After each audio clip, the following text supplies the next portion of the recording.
शिव शंकर वाला तोड़ूं पुराना धनुष आज शिव शंकर सीता के स्वयंवर वाला जनक जी क्यों प्रणय वाला सीता के स्वयंवर वाला जनक जी के प्रणय मान भंजन करने वाला वीरों से ना उठने वाला मान भंजन करने वाला वीरों से ना उठने वाला तोड़ो पुराना धनुष आज शिव शंकर वाला तोड़ो पुराना धनुष आज शिव शंकर वाला तोड़ो पुराना धनुष शिव शंकर बोलिए पुरुषोत्तम भगवान रामचंद्र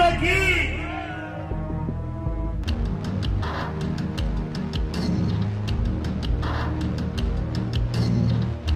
इधर धनुष की टंकार को सुनकर धनुष का टूटना उसकी आवाज की गर्जना को सुन करके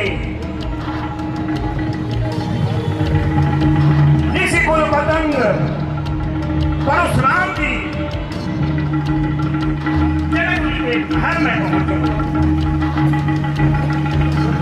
गुरु विश्वामित्र जी भी सागर आ करके परशुराम जी से मिले। दोनों परस्पर आपस में गले मिले। सभी राजा महाराजा परशुराम जी को प्रणाम करने लगे।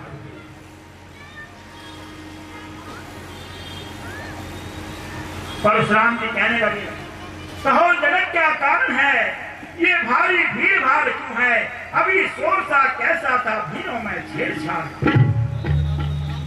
जनक जी कहने लगे, हे मुनिनाथ, मैंने अपनी पुत्री सीता का विवाह हेतु स्वयं पर रचा है। इसी कारण देश देश के राजा यहाँ पर पधारे। मैंने स्वयंवर में प्रण किया था, जो भगवान शंकर के धनुष का भंजन करेगा उसी के साथ में अपनी पुत्री का विवाह करूंगा। धनुष की ओर देखते ही परशुराम को क्रोध आ गया और कहने गए, मूर्जना, अब ये बदला धनुआ को किसने तोड़ा है, किसने इस भरे स्वयंवर में सीता से नाता छोड़ा।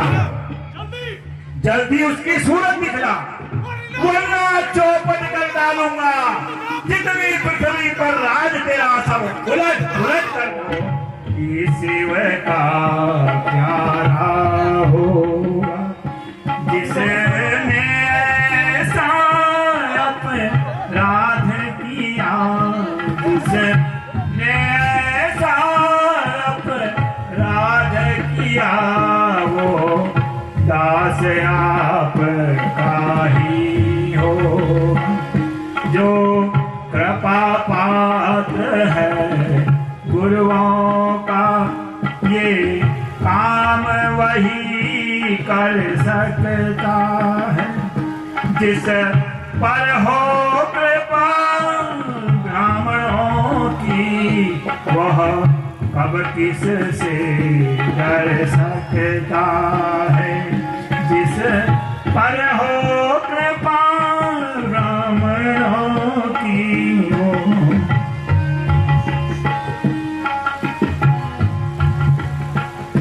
राम जी की बातों को सुनकर परशुराम जी कहने लगे, सेवक वही बन सकता है जिसका सेवा ही जीवन है। जो बैरी का सा काम करे वो इस हादसे का भोजन। वो राम बना है कुआ इस छत्री कुल की गाड़ी में, इसलिए मसल वो याद आई जिनका है चोर की गाड़ी। लखनलाल जी उठ के खड़े कहने लगे, सुनिए सुख का संवाद कभी दुख का कारण बन जाता है। दुख का मीठी बोली के कारण ही तोता पिंजरे में आता है।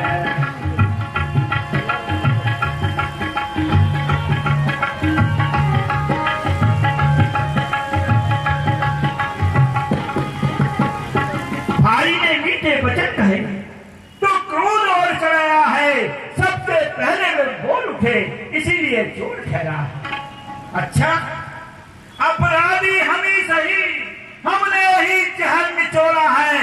जो कुछ करना हो करे आप, शिव धनुष हम ही ने। और सुन रे राजा के लड़के, तुमको नहीं